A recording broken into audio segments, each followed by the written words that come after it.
صلى الله تعالى على خير خلقه سيدنا محمد وآله وصحبه وبارك وسلم أجمعين. أما بعد، فأعوذ بالله من الشيطان الرجيم. بسم الله الرحمن الرحيم.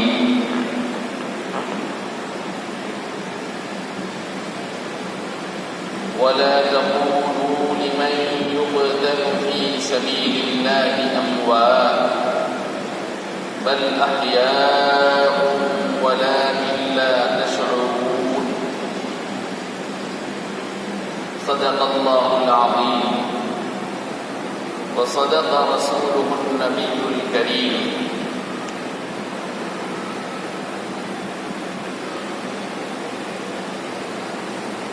غم حسین خدا سب کو سرفراز کرے. غم حسین خدا سب کو سرفراز کرے. یہی وہ غم ہے جو سب غموں سے بے نیاز کرے. یہی وہ غم ہے جو سب غموں سے بے نیاز کرے. امام عالی مقام حضرت امام حسین رضی اللہ عنہ کو خراج عقیدت پیش کرتے ہوئے شاعر مشرق علامہ اقبال فرماتے ہیں: ما سوى اللہ را مسلمان بند نیست. ما سوى اللہ را مسلمان بند نیست. پیش فرعون سرش افگند نیست. پیش فرعون سرش افگند نیست. خون او تفسیر ای اسرار کر. ملت خامی دہرا بیدار کر. رمز قرآن از حسین آموختی. رمز قرآن از حسین آموختی. ز آتش او شعلہ اندوختی. ز آتش او شعلہ اندوختی.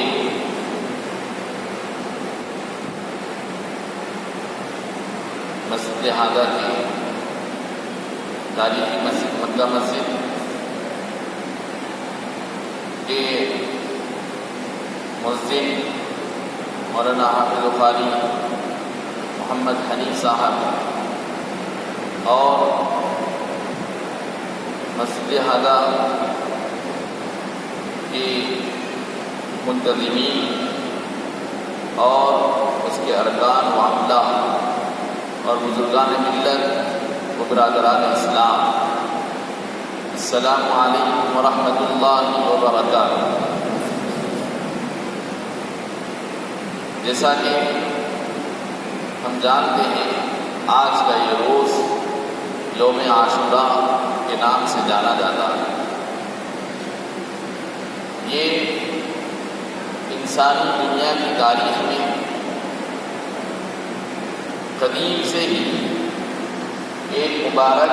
اور بابرکت اور مسعود دن رہا. اللہ رب العزت نے ابتدائے آفرینت سے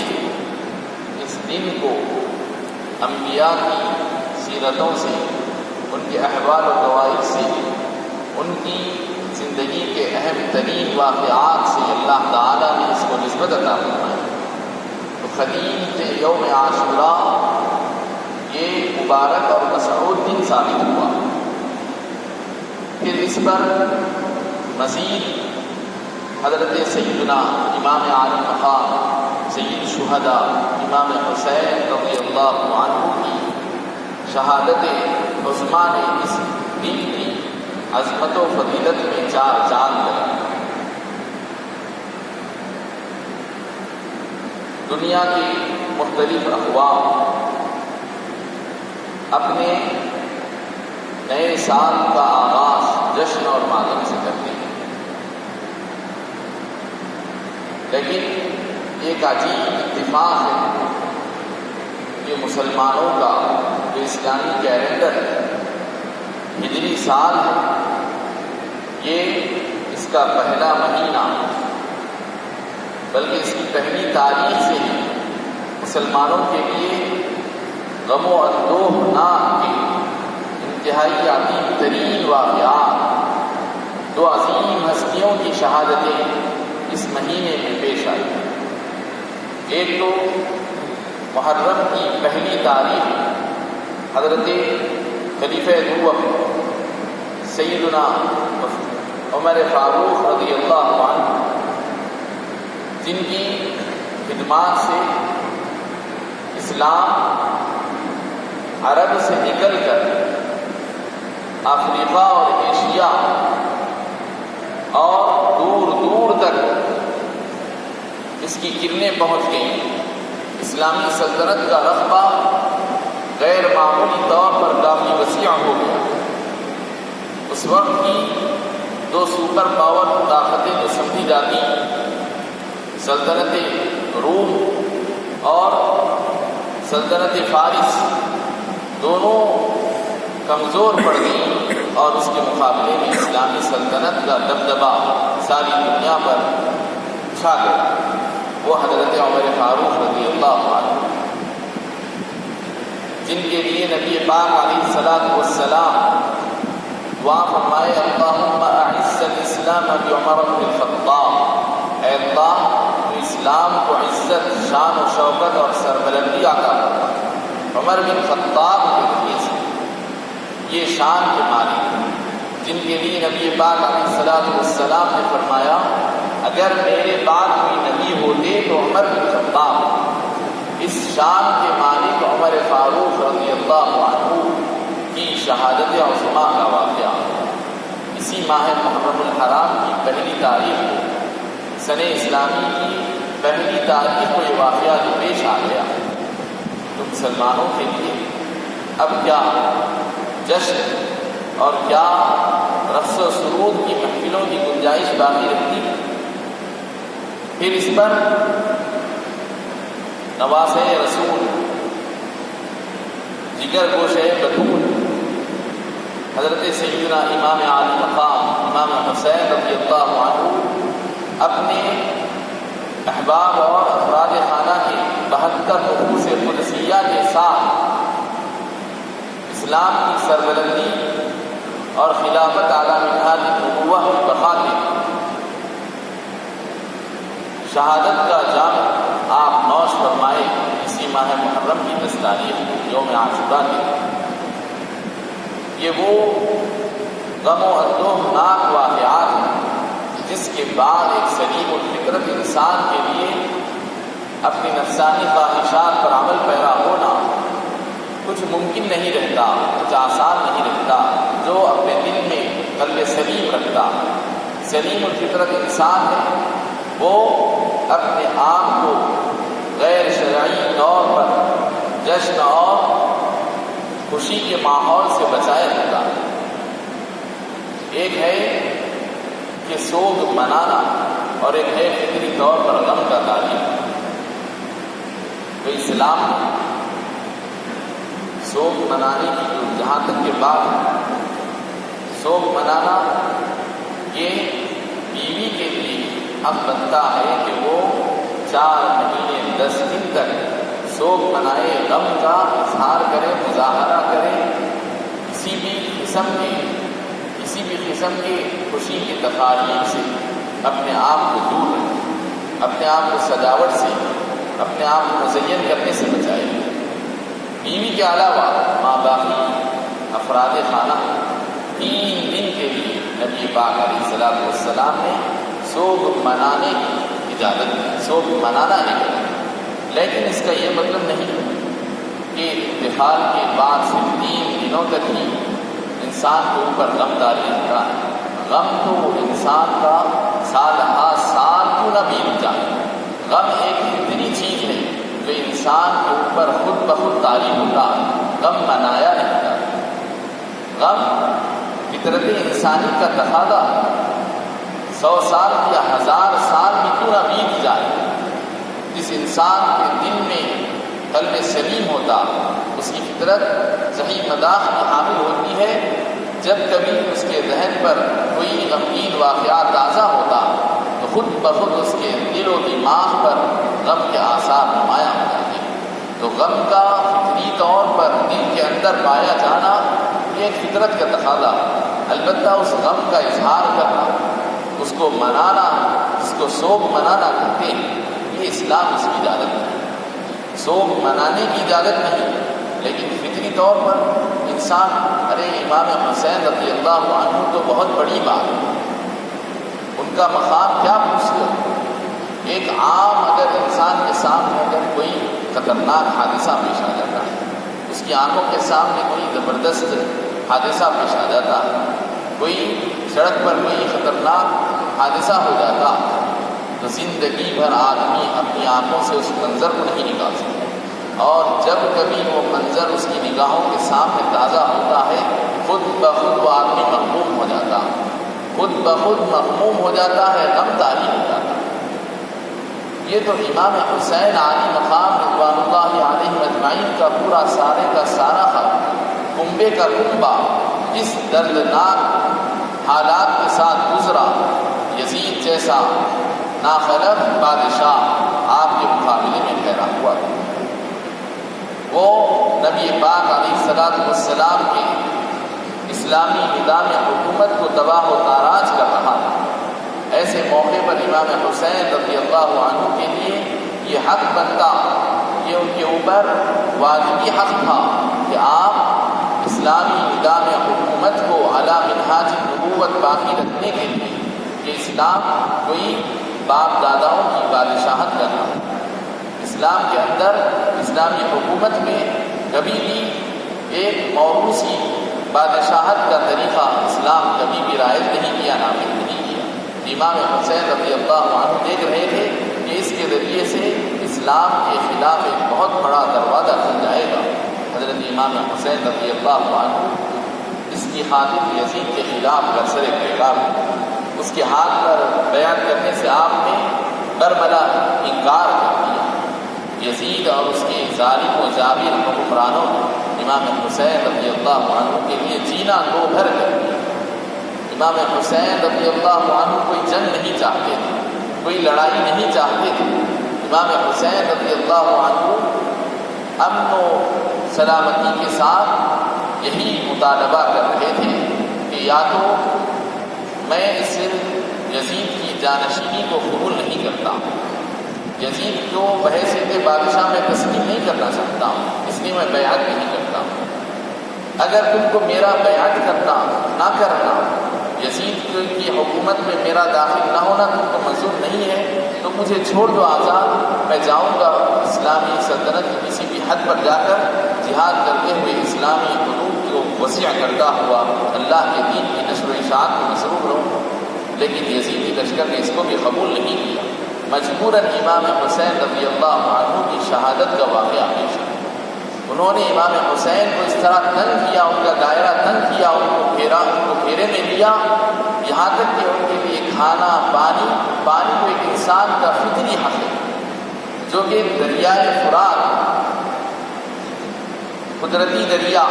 اس دریا کے پانی کو تک کہ انہوں نے امام حسین رضی اللہ عنہ کے قافلے کے بچے کو ترسایا۔ یہ امام حسین رضی اللہ عنہ کی یہ شہادت اس قدر کرب و علم کے ساتھ پیش آئی، اس پر خود بخود انسان کے اوپر غم طاری ہوتا، اس کے اندر اگر قلب سلیم ہے تو اس کے اوپر آنکھ پر رونگٹے کھڑے ہو جاتے ہیں شہادت کے واقعات سننے سے، پڑھنے سے۔ البتہ یہ ہے کہ اہل سنت والجماعت، جیسا کہ نبی پاک علیہ الصلوۃ والسلام نے اسلامی شریعت میں فرمایا کہ صرف ایک بیوی کے لیے غم کا اہتمام کیے ہوئے رہنا، اپنے آپ کے اوپر غم کی کیفیت کو طاری کر کے رکھنا، سوگ منانا، کپڑے پھاڑ لینا، گال پیٹ لینا، یہ سب غیر شرعی جاہلی رسوم غم منانے کے نام پر اسلامی شریعت میں اس کی اجازت نہیں ہے۔ غم منانے کی اجازت نہیں، ماتم کرنے کی اجازت نہیں، یہ اہل سنت والجماعت کو موافق ہے۔ البتہ غم خود بخود انسان کے اوپر جو فطری تقاضا ہے اس درجے میں آپ رہتے ہوئے امام حسین سے اپنی عقیدت، محبت، وارفتگی، والہانہ محبت کا اظہار کیا۔ چنانچہ اہل سنت والجماعت کے بزرگان دین، سلف صالحین ہمیشہ امام حسین کے غم میں شریک رہے، اسی لیے جب کبھی یوم عاشورہ آتا، یوم عاشورہ ہی کیا، سال بھر جب کبھی امام حسین رضی اللہ عنہ کا نام نامی لیا جاتا، سب کی عقیدتیں، سب کی محبتیں ان کے ساتھ رہتی ہیں۔ تو حاضرین محترم، اللہ رب العزت نے قرآن پاک میں شہداء کے فضائل کو بیان فرمایا۔ نبی پاک صلی اللہ علیہ وسلم شہادت کا مقام و مرتبہ بیان فرمایا، اس کی فضیلت اور عظمت کو آشکارا فرمایا، خصوصاً حضرات اہل بیت رضوان اللہ علیہم اجمعین کے فضائل و مناقب قرآن پاک میں بھی بیان ہے اور حدیث شریف میں بھی بیان ہے۔ اللہ رب العزت اہل بیت اطہار رضوان اللہ علیہم اجمعین کے سلسلے میں ارشاد فرماتا ہے، انما یرید اللہ لیذہب عنکم الرجس اہل البیت ویطہرکم تطہیرا، کہ اے نبی پاک کے مبارک گھرانے والے، اللہ تعالیٰ تو بس یہی چاہتا، انما یرید اللہ تعالیٰ تو بس یہی چاہتا کہ تم سے ہر قسم کی گندگی کو، آلائش کو، ناپاکی کو دور رکھے۔ لیذہب عنکم الرجس اہل البیت، اے اہل بیت، اے نبی کے مبارک گھرانے والوں، اللہ تعالیٰ تو بس یہی چاہتا، اس کا تو صرف یہی منشا ہے کہ تمہارے مبارک گھرانے سے گندگی، آلائش، ناپاکی، ہر طرح کی رجس سے دور رہے۔ مفسرین کرام یہاں پر بیان فرماتے ہیں کہ رجس جس گندگی کا یہاں ذکر ہوا کہ اہل بیت کرام رضوان اللہ علیہم اجمعین کو اللہ تعالیٰ جس گندگی سے دور اور پاک صاف رکھنے کا اظہار فرما رہا ہے، اس سے مراد ہے کہ اللہ تعالیٰ نبی پاک علیہ السلام کے مبارک گھرانے کے افراد کفر کی گندگی سے ہمیشہ کے لیے پاک کرنے کا اعلان کرنا،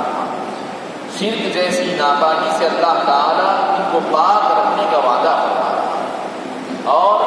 گمراہی اور ضلالت سے یہ ہمیشہ پاک رہے، اللہ تعالیٰ ان کا خاتمہ بالخیر فرمائے، اللہ تعالیٰ ان کو کبھی بھی کفر پر ان کی موت نہیں آئی۔ اگر زندگی میں کچھ ایسے حالات انسان اونچ نیچ اگر ہو بھی جائے،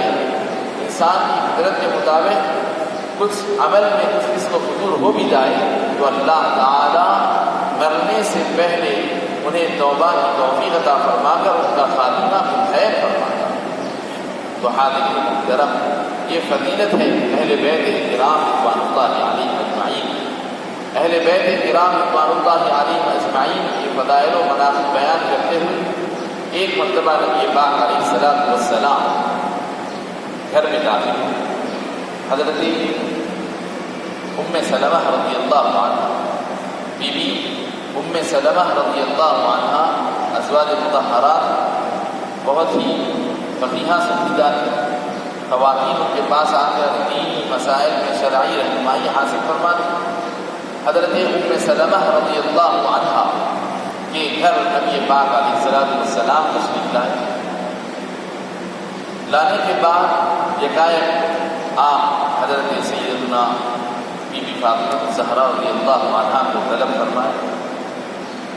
اور اپنی چادر مبارک کو سمیٹ لی، اپنی چادر کو بلا لیا۔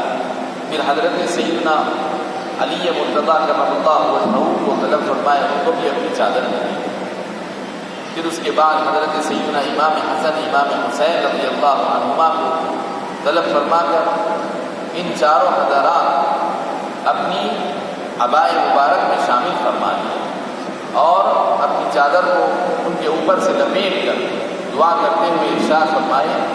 اللہم ہؤلاء اہل بیت، اے اللہ یہ میرے اہل بیت ہیں، اے اللہ یہ میرے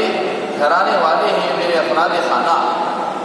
جو ان سے محبت کرے تو ان سے محبت فرما، جو ان سے بغض رکھے اے اللہ اس سے بغض رکھ، اس کو ناپسند فرما۔ ایک اور حدیث شریف میں نبی پاک علیہ السلام ارشاد فرمائے، انا حرب لمن حارب، وسیم لمن سالمہ، کہ میں جو لوگ میرے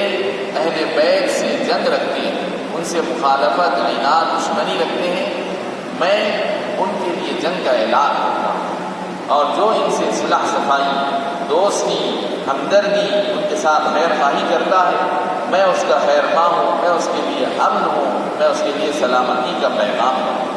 میں اس کے لیے سلامتی کا پیغام دیتا ہوں۔ تو اب یہاں پر علماء اہل سنت والجماعت، مفسرین کرام، شارحین حدیث بیان فرماتے ہیں کہ عام طور پر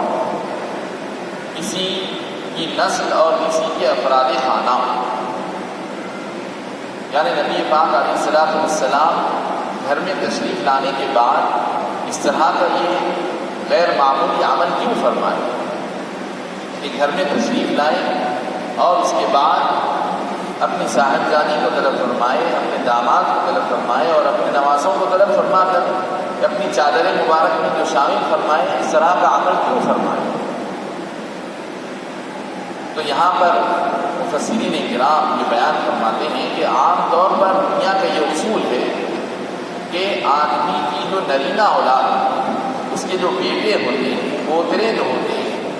نسل در نسل پوترے اس آدمی کی اولاد اور نسل کی سمجھے جاتے ہیں۔ افراد خانہ میں اس کی بیویاں ہوتی ہیں، ازواج، بیویاں اور نرینہ اولاد کو افراد خانہ میں سمجھا جاتا ہے، لیکن نوازوں کو عام طور پر دنیا کے اصول کے مطابق نسل میں شمار نہیں کیا جاتا کہ نوازوں کا تعلق ان کے ددیال سے جڑ جاتا، نوازوں کا تعلق ان کے والد کی طرف سے ہوتے ہوئے دادا سے جا کر مل جاتا، ان کا نسب ان کے ددیال سے جڑتا۔ لیکن دنیا کے عام قاعدے سے ہٹ کر یہاں ایک خاص بات یہ ہے کہ حضرت امام حسین اور امام حسن رضی اللہ عنہما اگرچہ کہ نبی پاک صلی اللہ علیہ وسلم کی نرینہ اولاد سے نہیں، آپ کے پوترے نہیں، بلکہ باوجود یہ کہ نواسے ہیں، مگر پھر بھی ان کا نسب، ان کا سلسلہ خاندان، ان کی ذریت طیبہ کا تعلق نبی پاک صلی اللہ علیہ وسلم کے نسب سے جڑ جاتا، کہ حضور نے یہ بتا دیا کہ اگرچہ کہ یہ میرے نواسے دنیا کے اصول کے مطابق تو ان کا نسب حضرت علی سے حضرت ابو طالب کی طرف چلا جانا چاہیے، لیکن یہ میرے نواسے ہیں، یہ میری اولاد ہے، یہ میری نسل، ان کا نسب مجھ سے قائم ہے، ان کا نسب مجھ سے ٹوٹا نہیں۔ تو نبی پاک صلی اللہ علیہ وسلم یہاں پر یہ بیان فرما، افراد خانہ میں، اہل بیت میں اس کی بیویاں تو ضرور داخل رہتی ہیں، ازواج مطہرات تو ضرور اہل بیت ہوتی ہیں، اور آل اولاد، بیٹے بیٹیاں اور بیٹوں کی پوری اولاد، نسل در نسل آدمی کے افراد خانہ اہل بیت میں ضرور شامل ہوتے ہیں، لیکن داماد اہل بیت میں شامل نہیں ہوتا۔ داماد کو لوگ اہل بیت میں شامل نہیں سمجھتے، لیکن میرا اور علی کا گہرا ایسا تعلق ہے کہ علی کو میں اپنے افراد خانہ میں شامل کر رہا ہوں، اور میری صاحبزادی بی فاطمہ یہ میری ایسی چہیتی صاحبزادی ہے کہ باوجود یہ کہ یہ میری بیٹی ہے، اس کے بیٹے، میری اس بیٹی کے بیٹے میرے نواسے ہوتے ہیں، لیکن عام نواسوں کی طرح نہیں، بلکہ یہ نواسے میرے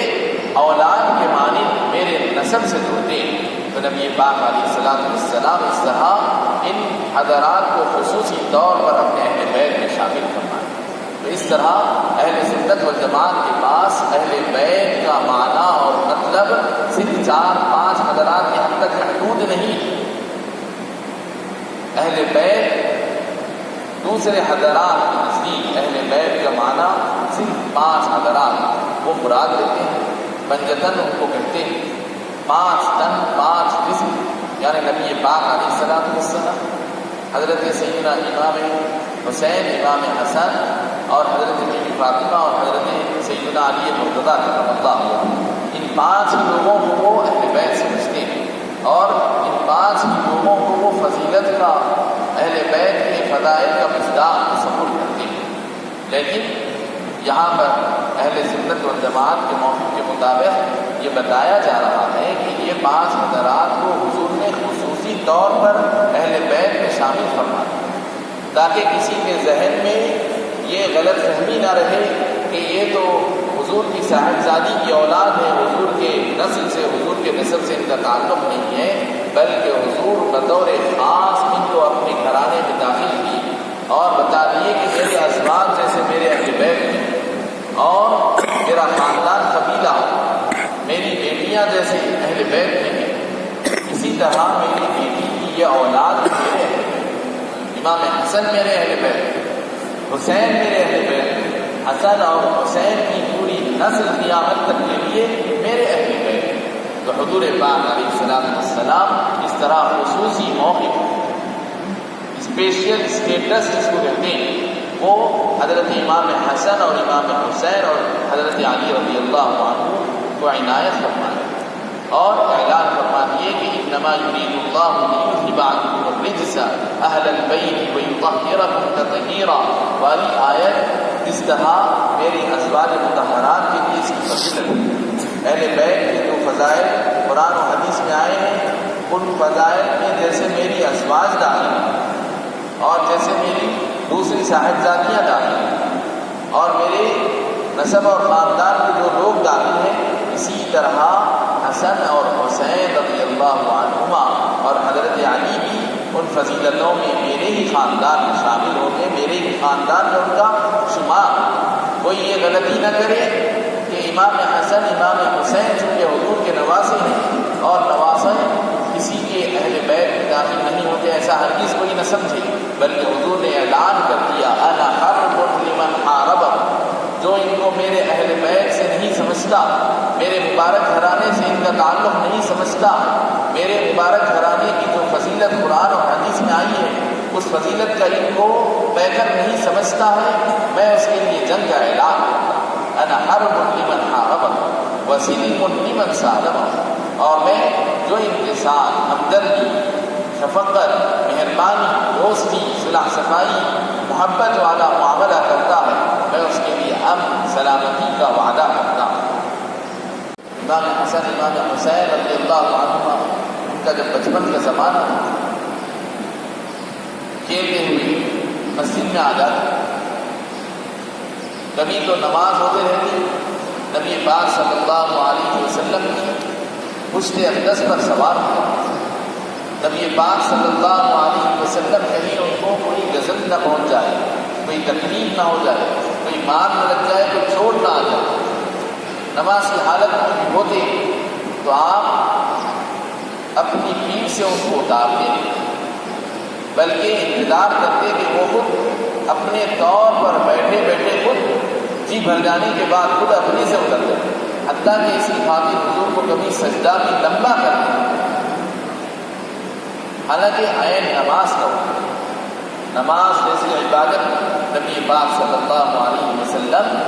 اپنے سجدے کو طویل کر دیتے، طول دے دیتے۔ امام حسن رضی اللہ عنہ کی بات، امام حسین رضی اللہ عنہ کی بات۔ اور اگر امام حسن اور امام حسین رضی اللہ عنہ بچپن میں جب کھیلتے کھیلتے دونوں کے درمیان آپس میں بچپنے کا جیسا تفادہ ہوتا ہے، ہم عمر بچے کھیلتے ہیں ایک دوسرے سے کچھ ناراض ہو جاتے ہیں، کھیل کے دوران کوئی بات ہو جاتی ہے تو امام حسن اور امام حسین رضی اللہ عنہ کے درمیان کوئی آپسی رنجش ہو جاتی ہے تو حضرت جبریل امین علیہ السلام کو اللہ تعالیٰ حضور کے پاس بھیجتا، حضور پاک علیہ السلام ارشاد فرماتے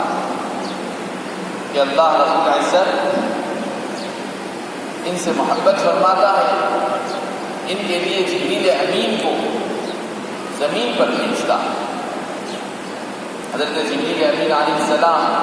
ایک کی تعریف فرماتے، نبی پاک صلی اللہ علیہ وسلم ایک کی تعریف، حضرت نبی پاک صلی اللہ علیہ وسلم منبر شریف پر خطبہ دے رہے ہیں، ایک مرتبہ مسجد نبوی کے منبر پر کھڑے ہو کر صحابہ کے بھرے مجمع میں خطبہ ارشاد فرما حضرت امام حسن امام حسین رضی اللہ عنہ جو بالکل کم عمر تھے، ابھی آپ لوگوں کو چلنا بھی پوری طرح سے نہیں آیا، پیر زمین پر کھڑکھڑا رہے تھے، قدم ڈگمگا رہے تھے۔ نبی پاک صلی اللہ علیہ وسلم منبر پر سے جب دیکھے کہ امام حسن امام حسین مسجد میں داخل ہوتے ہوئے آ رہے ہیں، صحابہ کا ہجوم ہے، ہجوم کی وجہ سے ان کو ادھر ادھر قدم اٹھا کر آنے میں تکلیف ہو رہی ہے، تو نبی پاک علیہ السلام اپنا خطبہ روک کر منبر سے نیچے اتر کر حضرت امام حسن امام حسین کو گود میں لینے کے لیے آگے بڑھ کر آتے ہیں اور ان دونوں کو اپنے گود میں اٹھا کر لے کر آ کر منبر پر اپنے دونوں جانب دونوں کو بٹھاتے اور پھر دوبارہ خطبہ ارشاد کرتے۔ آپ سوچئے خطبہ کیا ہوتا ہے، خطبہ کتنی اہم چیز ہوتی ہے۔ خطبہ دیتے ہوئے حضور پاک علیہ السلام ان کے لیے ان کی خاطر خطبے کو روک کر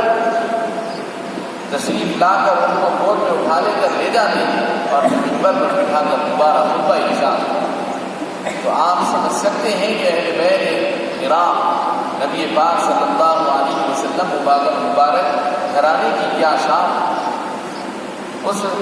گھرانے کی کیا عظمتیں اور کیا رفعتیں اور کیا برکتیں، اس کا کیا کوئی اندازہ لگا سکتا۔ بہرحال اہل سنت والجماعت ہمارا طریقہ رہا، ہمارا شیوا رہا، تو ہمارے پاس بزرگان دین سے محبت اور وابستگی زبانی طور پر ہی نہیں ہوتی، بلکہ زبانی طور پر ان کی ہم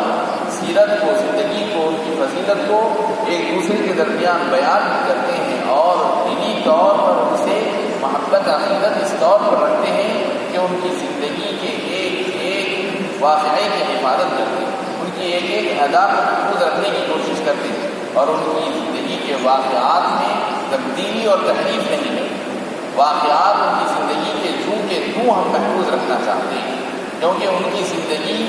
کی زندگی کے واقعات اور نقوش یہ آئندہ لوگوں کے لیے رہبری کا سامان ہے، نشر و اشاعت ہے، اسلام کو عروج اور ترقی حاصل ہونے والی ہے کہ اسلام کی ترقی، اسلام کی بقا قرآن اور حدیث سے جہاں ہے، وہیں پر اہل بیت کرام رضوان اللہ علیہم اجمعین اور صحابہ کرام کے نقوش سیرت سے اسلام کی ترقی اور اسلام کا عروج وابستہ ہے کہ خالی ہم قرآن کی آیت کو پڑھ کر، حدیث کو پڑھ کر اسلام پر عمل کرنا ہمارے لیے آسان نہیں ہوگا جب تک کہ ہم یہ نہیں دیکھیں گے کہ امام حسن اس حدیث پر کیسے عمل کرتے ہیں، صحابہ کرام خلفائے راشدین قرآن کی اس آیت کو کیسے سمجھتے تھے اور ایک دوسرے کو سمجھاتے تھے۔ تو حاضرین محترم، یہ 72 نفوس کا قافلہ جب یزید کے مقابلے میں کھڑا ہوا، ان کے سامنے ایک ہی بات تھی، یا تو یزید کی جابرانہ ظالمانہ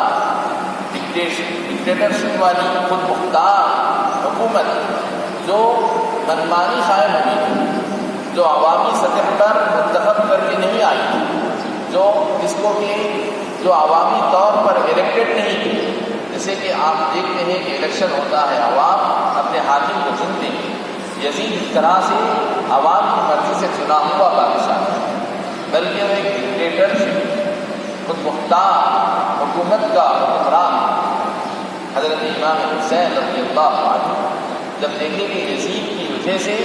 پوری اسلامی حکومت میں شریعت کا زوال نظر آ رہا ہے، حالانکہ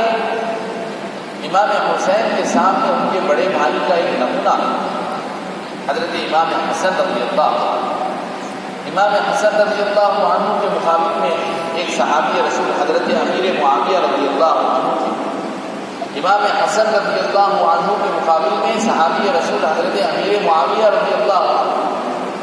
لیکن امام حسین رضی اللہ عنہ کے مقابلے میں حضور کی صحبت پانے والا یزید نہیں تھا، یزید کوئی صحابی نہیں تھا، یزید نبی پاک صلی اللہ علیہ وسلم کی بابرکت صحبت سے مستفید نہیں ہوا۔ اب امام حسین رضی اللہ عنہ کی سیرت میں ایک الگ نمونہ ہے، ہمارے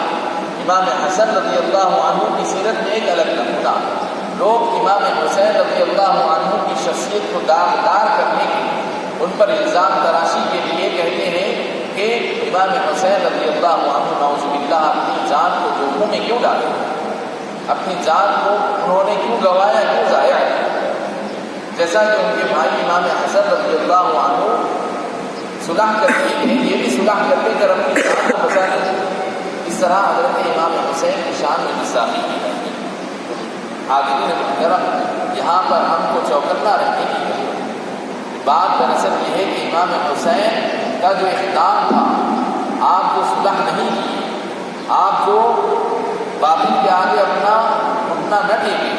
اپنا سر نہ جھکائے، یہ بالکل آپ کا صحیح اور بالکل حق اقدام، اور آپ کے اس اقدام کی وجہ سے آپ اپنی جان کو گنوائے نہیں، بلکہ آپ ہمیشہ کے لیے جام شہادت نوش فرما کر زندہ جاوید، آپ کی جان گئی نہیں بلکہ اللہ تعالیٰ نے آپ کو جان لے کر زندہ جاوید بنا۔ حضرت امام حسین اپنی ایک جان اللہ کی راہ میں شہید کر کے، قربان کر کے خود کو زندہ جاوید بنا۔ اس لیے کسی شاعر نے کیا خوب کہا، قتل حسین اصل میں مرگ یزید، قتل حسین اصل میں مرگ یزید، اسلام زندہ ہوتا ہے ہر کربلا میں۔ قتل حسین اصل میں مرگ یزید، ارے امام حسین کو مار کر یزید کیا سمجھ رہا،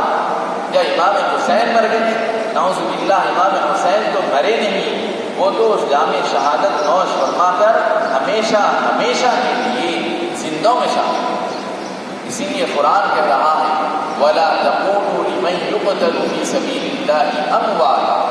اللہ کے راستے میں جو اپنی جان لگاتے ہیں ان کو تم مردہ نہ کہنا، بل احیاء، بلکہ وہ تو زندہ ہیں، وَلَٰكِن لَا تَشْعُرُونَ، تم کو پتہ نہیں ان کی زندگی کا، تم ان کی زندگی کو محسوس نہیں کر پا رہے۔ یہ میں نہیں بول رہا ہوں، آپ نہیں بول رہے، کوئی اخبار کا تراشا نہیں، کوئی یہ نیوز ریڈر کی نیوز نہیں ہوتی، بلکہ یہ قرآن کا اعلان، دنیا کے سب سے سچا پکا کلام کیا کہہ رہا ہے، اللہ کے راستے میں جو اپنی جان لگا دیتے وہ مرتے نہیں ہیں بلکہ زندہ جاوید ہو جاتے ہیں۔ زندہ بھی ایسے ہو جاتے ہیں کہ ان کی زندگی کا تم کو پتہ نہیں، احساس نہیں، تم کو شعور نہیں ہے، تم محسوس نہیں کر پاتے۔ تو تم محسوس نہیں کر رہے تو کیا سمجھ رہے کہ وہ مر گئے ہیں؟ ارے ان کی زندگی کا معاملہ تو یہ ہے کہ احیاء زندہ ہیں، وہ بھی زندہ ہیں، عند ربهم یرزقون، ان کو ان کے پروردگار کے پاس سے خاص روحانی رزق دیا جاتا ہے۔ عند ربهم یرزقون، قرآن کہہ رہا ہے ان کو رزق بھی ملتا ہے، قرآن کہہ رہا ہے ان کو رزق ملتا ہے، اللہ کی نعمتیں ملتی ہیں۔ رزق کا مطلب اللہ کی بڑھیا سے بڑھیا نعمتیں ان کو ملتی ہیں۔ پھر قرآن آگے کہتا ہے اب دنیا میں ہم جی رہے، رزق تو ہم کو بھی مل رہا، رزق ہم کو اس دنیا میں مل رہا، رزق ان شہداء کو ان کی اپنی زندگی میں بھی مل رہا، لیکن آپ دیکھیے اپنی اس دنیا میں ہم جی رہے ہیں، کھا رہے ہیں، پی رہے ہیں، نعمتوں سے مالا مال ہیں، لیکن دنیا میں یہ ساری نعمتیں پا کر بھی انسان خوش نہیں۔ کتنے ایسے انسان ہیں رزق پا بھی رہے ہیں، اللہ کی نعمتیں مل بھی رہی ہیں، لیکن پھر بھی خوش نہیں، دل ان کا مطمئن نہیں، پھر بھی شکوے ہیں زبان پر پھر بھی گلے، پھر بھی وہ پریشان ہیں کہ ہم کو یہ نہیں ہے، صحت نہیں ہے، پریشانی ہے، گھر میں یہ مصیبت ہے، وہ مصیبت ہے، لیکن دنیا میں اتنی نعمتیں پا کر بھی انسان خوش نہیں۔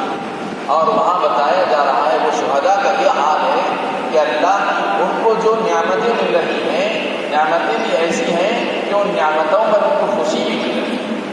نعمتیں ایسی ہیں کہ اس پر ان کا دل مطمئن، فرحین بما آتاہم اللہ من فضلہ، اللہ تعالیٰ نے جو کچھ ان کو دیا اور سرفراز کیا ہے اس پر خوش و خرم، شاداں و فرحان، فرحین بما آتاہم اللہ من فضلہ، کہ اللہ تعالیٰ نے ان کو اپنے فضل سے شہادت کا جو صلہ دیا، اللہ تعالیٰ نے ان کو شہادت کا جو بدلہ عنایت فرمایا ہے اس بدلے پر وہ لوگ انتہائی خوش و خرم شاداب و فرحان فرحین بما آتاهم اللہ من فضلہ ویستبشرون اور انتہائی خوش ہیں، ان کو کوئی گلہ شکوہ نہیں، بالکل مطمئن، ہر طرح سے سیٹسفائی۔ بلکہ حدیث شریف میں آتا ہے کہ شہداء کو اللہ تعالیٰ جو نعمتیں دیتا ہے وہ نعمتوں کو دیکھ کر وہ لوگ بھی دنگ رہ جاتے ہیں کہ آخر یہ کیا کیا ہم کو مل گیا، ہم سوچے نہیں تھے، ہم سمجھے نہیں تھے، ہم اللہ کے لیے اتنا کیے نہیں جتنا اللہ کے لیے۔ اللہ تعالیٰ جو نعمتیں ہم کو دیا اتنا تو ہم اللہ سے کچھ کرے بھی نہیں، اتنا بڑھ کر اللہ تعالیٰ دیا۔ تو شہداء کرام جب وہاں دیکھیں گے اللہ کی طرف سے ان کو جو فضل عنایت ہوگی، اللہ کی جو نعمتیں ہوں گی، ان نعمتوں کو دیکھ کر وہ خود حیران رہیں گے کہ آخر ہم کو اللہ کی طرف سے کہ بے پایا فضل ایسے کیسے ملے۔ اب شہداء کرام وہاں پر بے چین رہیں گے کہ کیسے اب ہم جا کر ہمارے جو دنیا میں جو زندہ ہیں، ہمارے جو رشتے دار دوست احباب دنیا میں ہیں اور اللہ کے راستے میں مرنے کو مرنا سمجھتے ہیں، اللہ کے راستے میں موت آنے سے ڈرتے ہیں، ان کو ہم جا کے بولیں تو کیسے بولیں کہ اللہ کے راستے میں اگر موت آئے گی تو اس سے تم کو مرنا نہیں بلکہ زندگی نصیب ہو جاتی ہے۔ زندگی بھی کیسی، دنیا کی 1000 زندگیوں پر بھاری وہ ایک زندگی مل جاتی ہے، جا کے ذرا ان کو سنا تو دیں۔ ان کی خواہش ہوتی ہے کہ جا کر ہم اس شہادت کی وجہ سے جو ہم کو اللہ کے پاس جو مقام و مرتبہ مل گیا ہے، جا کر ہم اپنے دنیا والے دوست احباب رشتے داروں کو سنا دیں گے کہ دیکھو خوشی سے اللہ کے راستے میں اٹھ جاؤ، پٹ جاؤ۔ اللہ کے راستے میں تم کو اگر اپنی جان دینے کی نوبت آتی ہے تو گھبراؤ نہیں، یہ تو بس ایک سیکنڈوں، بس ایک چند لمحوں کی پریشانی نظر آتی ہے، لیکن جو ہی ادھر سے جسم سے روح نکلتی ہے اور جو ہی روح عالم بالا میں پہنچتی ہے انسان کی زندگی کا نقشہ ہی بن جاتا ہے۔ تو وہ شہداء بے چین رہتے ہیں اپنے دنیا کے رشتے داروں کو یہ خبر دینے کے لیے، لیکن چونکہ اللہ کا ایک اصول ہے، قاعدہ ہے، قانون ہے کہ ایک مرتبہ جو دنیا سے چلے گیا پھر وہ پلٹ کے دنیا میں آتا نہیں۔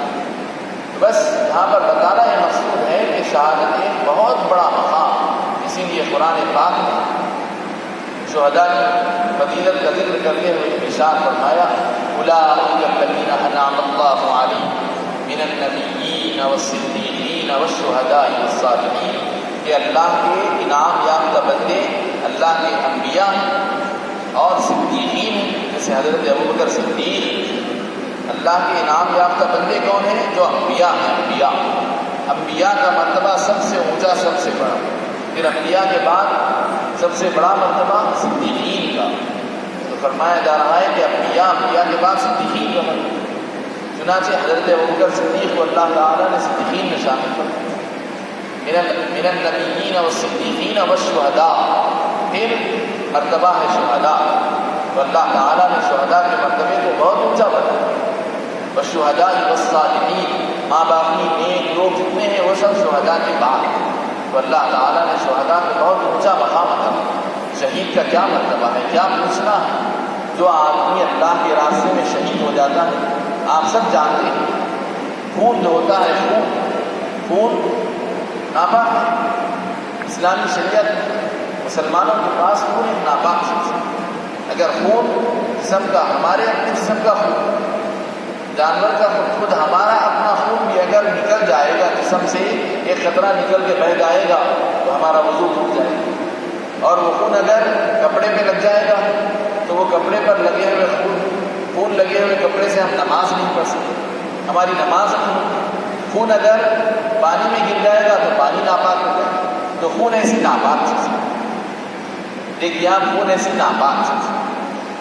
لیکن شہید کا خون کیسا پاکیزہ ہے۔ اب آپ دیکھیں، جو آدمی اللہ کے راستے میں مارا جائے، زخموں سے چور ہو کر اس کو اللہ کے راستے میں شہادت نصیب ہو جائے، تو وہ آدمی کے لیے حکم یہ دیا گیا کہ اس کے آنکھ کے کپڑوں سے اس کو دفنایا جائے۔ اس کے جو آنکھ کے کپڑے ہیں ان کپڑوں کے ساتھ اس کو دفن کیا جائے. عام پر جو خون لگے ہوئے کپڑے ہیں وہ اتارے نہیں جائیں گے. وہ خون لگے ہوئے کپڑے اس کے لیے اللہ کے پاس ایک بہت بڑی شہادت کی علامت ہے. اللہ تعالیٰ اس خون سے بھی خوش ہوتا. حالانکہ دنیا میں کیا فائدہ ہے؟ خون ایک گندی چیز ہے، ناپاک چیز ہے. لگ جائے تو دھونا پڑے گا، پانی میں گر جائے تو پانی ناپاک جسم سے باہر نکل جائے تو وضو ٹوٹ جائے. لیکن وہی خون لگے ہوئے کپڑے شہید کے پاکیزہ ہیں اور اس کے جسم پر سے اس خون کو دھویا نہیں جائے. اس کو غسل دینے کی ضرورت نہیں. عام آدمی اے سی میں مر جاتا، اپنے گھر کے بیڈ روم میں سکون کے بستر میں مر جاتا ہے، اس کو غسل دو بول رہے. اور ایک آدمی مٹی میں خون میں لطف ہو کر اللہ کے راستے میں جان دیتا ہے تو فرمایا جا رہا ہے کہ اس کو غسل نہیں دینا. یہ اللہ کے نام پہ بہایا ہوا خون ہے، یہ پاکیزہ. اس کو تم غسل دینے کی ضرورت، اس کو تم کفن نہیں دے. وہی آم کے کپڑوں سے اس کو کیا کریں گے؟ تم دفنا دیں. تو شہید کے آم کا خون پاک، اس کے کپڑے پاک، تو یہ شہید کا یہ مرتبہ. تو حاضرین محترم، عام شہید کا جب یہ مرتبہ ہے، عام شہید یعنی آج 1441 ہجری ہو رہی، حضور کا زمانہ گزر کر 1441 سال گزر. اس کے باوجود اگر آج کے زمانے میں بھی کوئی اللہ کی شریعت کے لیے، اللہ کے دین کے لیے کسی کی جان چلی جاتی ہے تو شہید کا یہی ہو. تو اب آپ اندازہ لگائیے، آج سے 1400 سال پہلے جو امام حسین اور حضرت سید الشہداء امیر حمزہ رضی اللہ عنہ کی شہادت، حضرت عمر فاروق رضی اللہ عنہ کی شہادت، ایسے بڑے بڑے علماء اسلام کے ایسے بڑے بڑے لیڈروں کی شہادت جو پیش آ گئی، اس شہادت کا کیا مقام ہوگا؟ شہداء کے درمیان ان کا کیا مقام، عالی مقام ہوگا. اللہ رب العزت سے دعا ہے کہ پروردگار عالم ہم مسلمانوں کے اوپر حضرت سیدنا امام حسین رضی اللہ عنہ، امام حسن مجتبی رضی اللہ عنہ، تمام اہل بیت نظام رضوان اللہ علیہم اجمعین، خلفائے راشدین، صحابہ کرام رضوان اللہ علیہم اجمعین، ہمارے قلوب ان حضرات کی محبتوں سے معمور فرمائے. اللہ تعالیٰ ان سے زبانی اور قلبی محبت اور عقیدت اور وابستگی ہم کو عنایت فرمائے. اور اللہ تعالیٰ ان سے محبت کے نتیجے میں اللہ تعالیٰ ہم کو دنیا اور آخرت میں بہترین صلہ عطا فرمائے. وصلی اللہ تعالیٰ علی خیر خلقہ سیدنا محمد و آلہ و صحبہ وبارک وسلم اجمعین والحمد للہ رب العالمین.